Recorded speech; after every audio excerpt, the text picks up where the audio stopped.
on 931 KSTV Country. Coming up, a recap of last week's games, a preview of upcoming opponents, and so much more. Now, let's head into the lobby at First Financial Bank and join the voice of the Texans, Mike Young, who's alongside the 11th-year head coach of the Texans, Ronnie Hearne.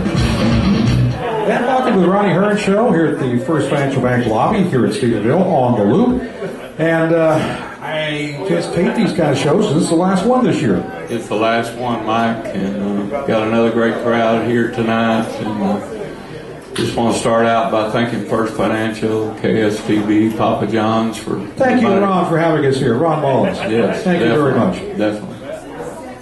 You know, let's start right at the beginning here, since we only have a half hour. We got tons to talk about, so let's start with the very first game back at Canyon. That was against International. That was a tight first half, and then you pulled away in the second half.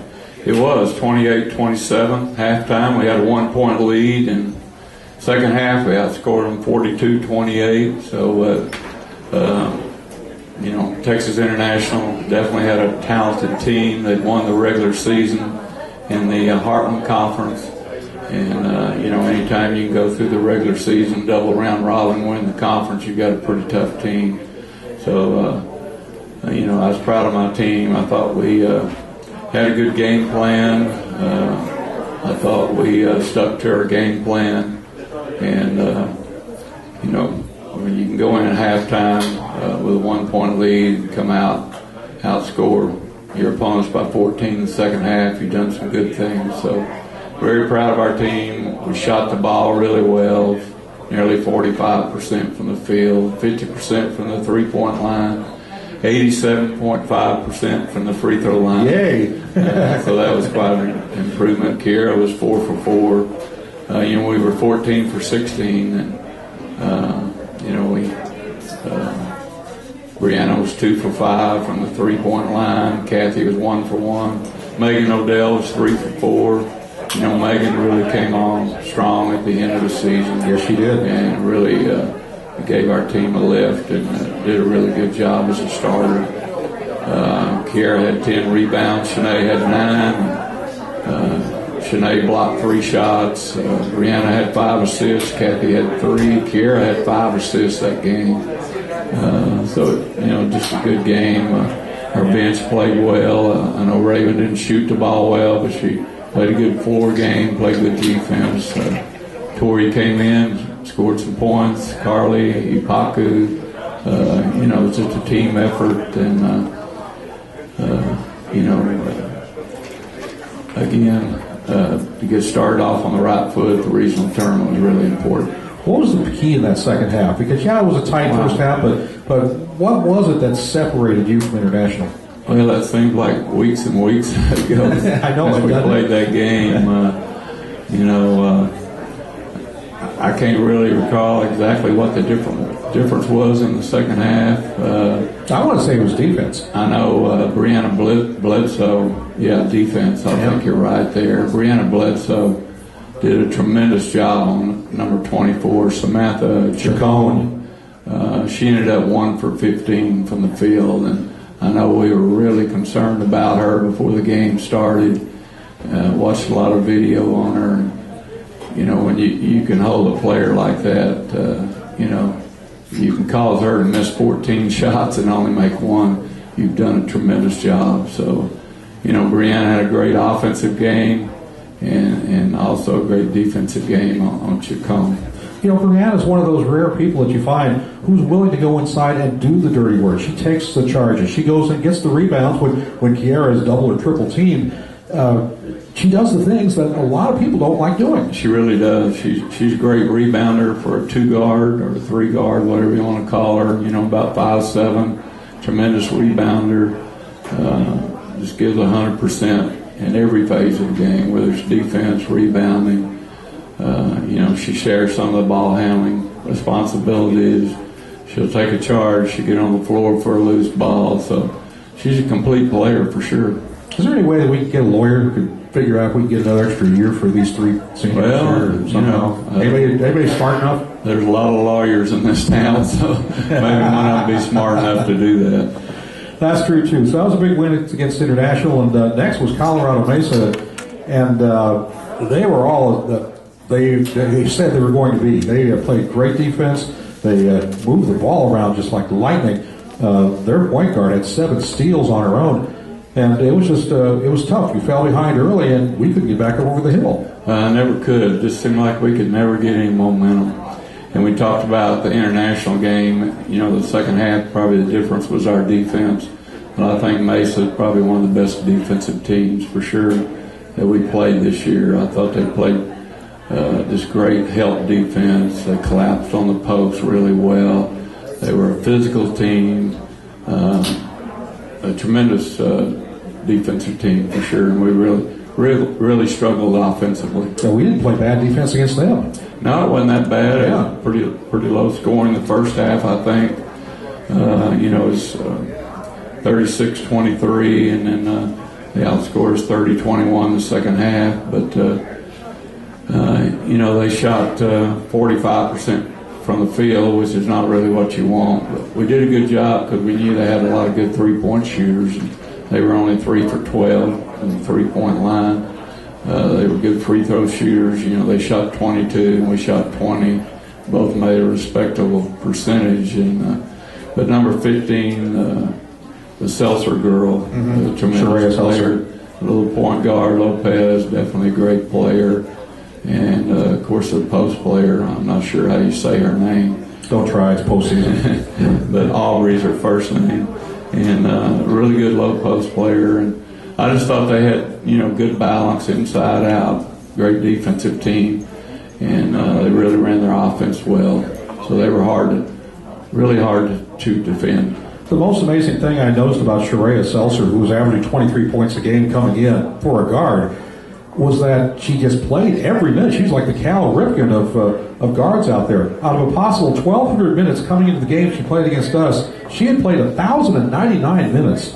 That's just unheard of. You know, great stamina. She's, you know, a good athlete, great shooter.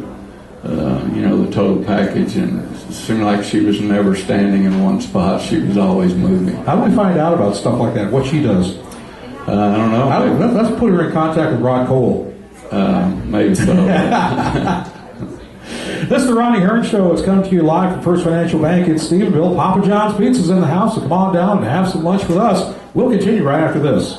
It's the Ronnie Hearne Show, live at First Financial Bank on the Loop at Stephenville. Come on by and join us. It's the final show of the year, so if you don't come by, get some Papa John's Pizza, have some lunch here, and just talk Texans basketball. You'll have to wait till next December, or whenever we're going to do this again. January, okay. Something like that. One question I got to ask you that I did before we went to break. At the hotel, there was a slumber party gone wild, which kept a lot of people awake, and I know it kept some players awake. Did that have any factor whatsoever in that game? It could have. You know, one thing we really stress, especially late in the season, get your rest. And we go to the conference tournament, regional tournament. It's important to get a lot of rest. And they were having some birthday parties, slumber parties next to our players' rooms. I know they were next to Coach Wilson's room. And I know she had to call the front desk like 3 times. And she's in their Hall of Fame for calling the front desk now. Right. And as far as I know, she never did see a parent anywhere around. These kids were, third, fourth, fifth grade. I don't know how old they were. They were pretty young, but with no supervision. So that's definitely not something you want when you're at the regional tournament. Well, bad luck for us on that one. Well, let's talk about the overall season now. And all the games the Texans played, and a very good record of 22-9 on the year. What was their best game of all of them? Well, I think there were several. I definitely feel like the first 2 games in the conference tournament against teams who had beaten us the last time we played them. I thought the Commerce game was definitely one of our best games of the year. We just come off a loss to them the Saturday before. Texas Women's, they'd handled us, at their place a couple of weeks before, and we really played well, played great defense against them. Of course, Lubbock Christian University, that was a game a long time ago, but they ended up the season 25-1, and we were the only team that. You're kidding. They did. I didn't know that. They just weren't eligible since they came from NAIA Division II. They're not eligible for the playoffs right now. So we gave them the only loss of the year. Both Midwestern games, really close. One of them went in overtime. The WT game here, they were ranked 2 or 3 in the nation, number 1 in the region when we played them. We went undefeated in both the classics we played in. Those would be the games that I would look at. And, of course, the first game at the regional tournament against A&M International. There's a lot to be proud of there, 22-9. You look at that and you think, well, they had a good season, but it wasn't a great season. But if you look inside that season, there's so much positives to talk about in that. Well, right now there's only 8 happy teams, and that's the ones in the Elite 8. And when that tournament's over, there's only going to be one team that, that's really happy, and that's the national champion. So we ended up, in the top 32 in the nation, and I think we were ranked as high as number 14 in the nation at one time. So, we certainly didn't want the season to be over. We were looking forward to the next practice, the next game. You just want to keep it going, and you especially want to for your seniors. But I think when you look back on it, it was a very enjoyable season. Now, WT, they did win the tournament up there. They're going to the Elite 8 in Erie, Pennsylvania. So, I've seen a lot of top seeds get nailed and knocked out in other brackets. This might open the door for them. Right, and Coach Wilson kept up with the regional tournaments, and I think she told me a number 7 seed and a number 8 seed actually won a regional tournament. Wow. Is that correct?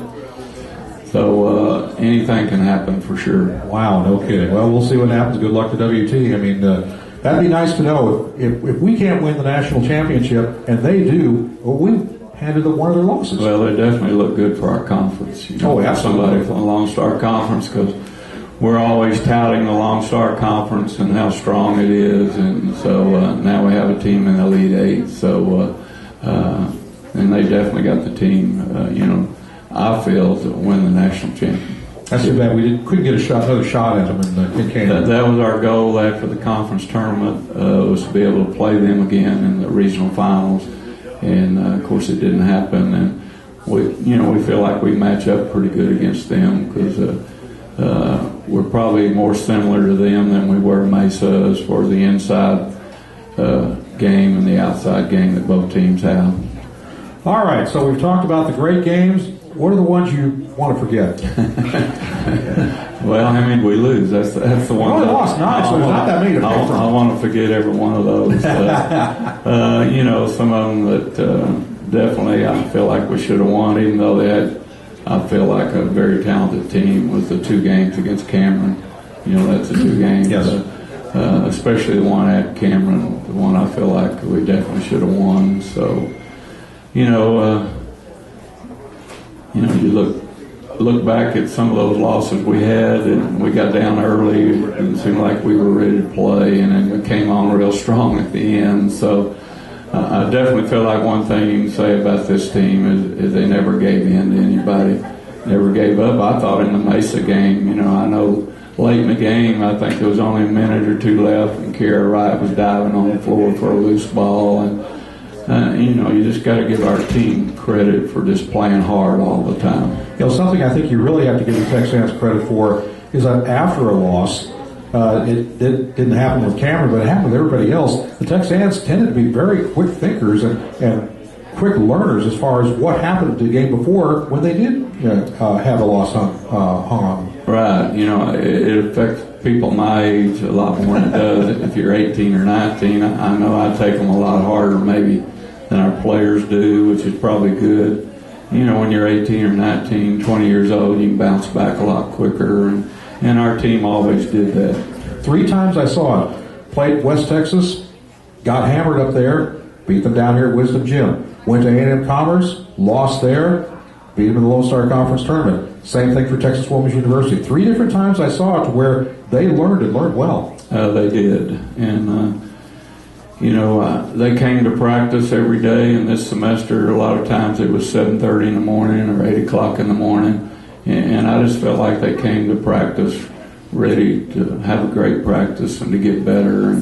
That really makes it satisfying as a coach when your players want to be in the gym and they want to get better. And I thought they did that all season long, even though we had our ups and downs. They were ready to come back and go to work every day. I think your subs got stronger as we went down the road too as well, because when Morgan Ashmore went down with the injury, you had some combinations that you tried. Megan Odell stepped up. And then you go to Pakawobi, you go down to Tori Downs. You had several step up. Yeah, you go to Raven, Tori, and Bach, and of course Carly's always been there for us. And Megan Odell, when we recruited her, I felt like she was going to be a player one of these days. And I think she really showed the last 3 or 4 weeks of the season, especially after she became a starter, what type of player, what potential she has.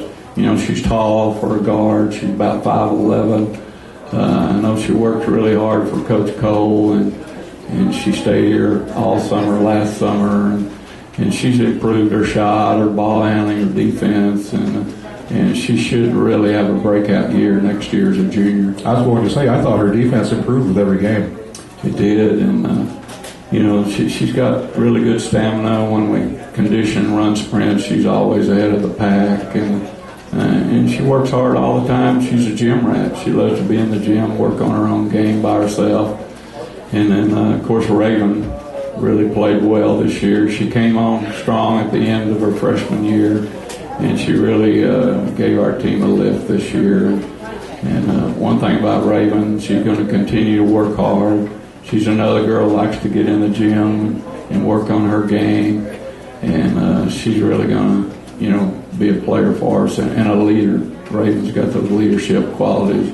I think the other players really look up to her.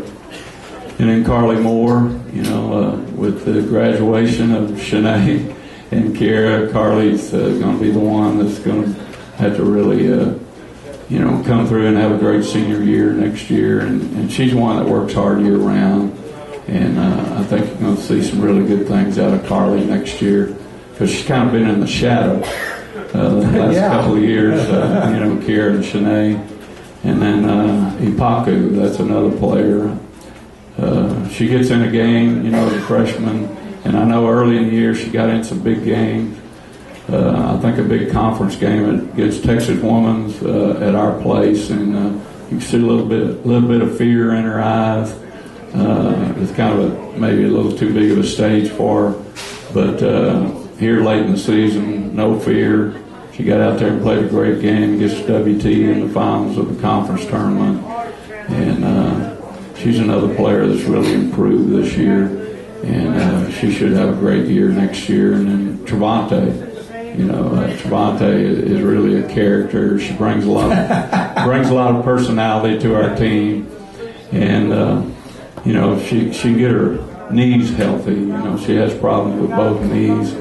And I think Dr. Evans is going to look at her this week and see what needs to be done, maybe this spring, maybe a scope or whatever. But I know I'm not supposed to release medical information, but that's a fact. Yes, Dr. Hearne. And but Tori's one. She's a tall guard, and she can play a little bit of post.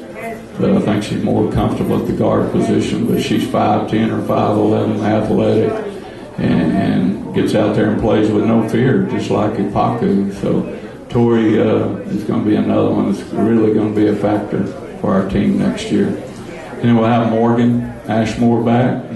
And I thought we really missed Morgan. I hate to use that as an excuse. Well, I agree with you. But Morgan she's a coach's kid, has a great love for the game of basketball.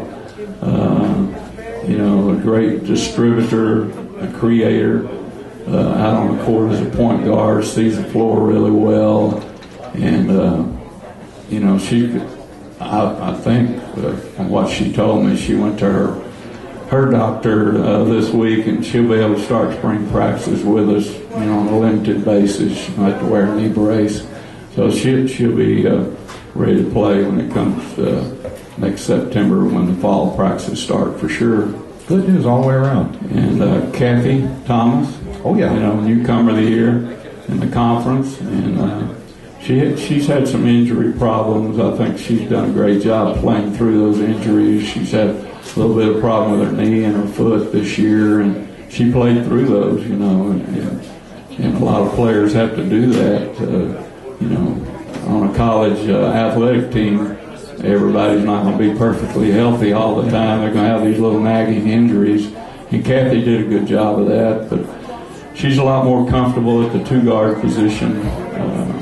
But she has those point guard skills, but I think Morgan's a little more suited to that. So Kathy will be a senior next year, and Carly will be the two seniors. So, I think that's a big thing for this team next year is who's going to be the leaders. And we need some girls to really step up and take on that role as the leaders of the Texans. I agree. I think you're losing a lot, but also, too, you're gaining a lot because of your subs and what they've shown you this year. Right. So I'm glad you said something. I'm going to have to take a breath. I'm going to let you go as far as that's the most I've ever said at one time in my life, I think. I know you're on a roll. It's the Ronnie Hearne Show live from First Financial Bank in Stephenville. Papa John's Pizza in the house. Come on down and have some lunch with us. We return after this. It's the Ronnie Hearne Show live from First Financial Bank in Stephenville. Mike Young here along with head coach of the Texans, Ronnie Hearne. You had so many people. Well, we'll get to giving away stuff here in just a second. So many people who wound up in the top 10, top 5, top 15 here. I mean, it would take us another half hour just to go through the entire list. We all know about Kiara Wright, 4th all-time at 1,677 points scored. And, of course, you take the NAIA away, she's the number 1. And that's a lot of the cases with some of the others, too, because Brianna Bledsoe was in here quite a bit. I see Shanae Lawrence in here quite a bit. I mean, here's one that really sticks out to me. Defensive rebounds, Kiara Wright is the all-time leader with 873. Second is Kaylee Butler with 527. Wow. Holy mackerel. And that's back when they were in NAIA. Played a lot more games, too. Absolutely. Yeah. Games played, Brianna Bledsoe with 119, tied for 8th all-time. Shanae Lawrence with 90 blocks, that's 6th all-time, and she missed a half year. That's right, and she didn't come here until she was a sophomore. Oh, boy, she could have really been up there. Right. Maybe in the top, well, for sure, she has 90 blocks here. Surely she would be like number 3 all-time. Right. Or something like that. Definitely. But of all these lists here, there's like 19 different categories you see. There's a bunch. What really stands out to you in there? And there's just tons to look at, I know.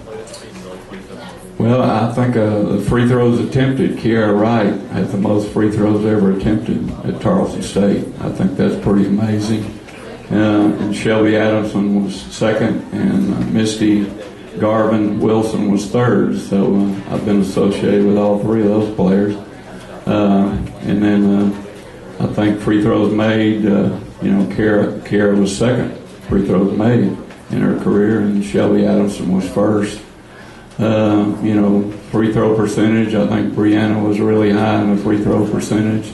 I'm trying to find that right now. Brianna ended up 3rd. Peyton was 1st. Katie Crawford 2nd. Peyton 3rd. And Shelby was 5th. And Coach Wilson was 6th. So and I've been associated with a lot of those. I don't take any credit for free throw shooting.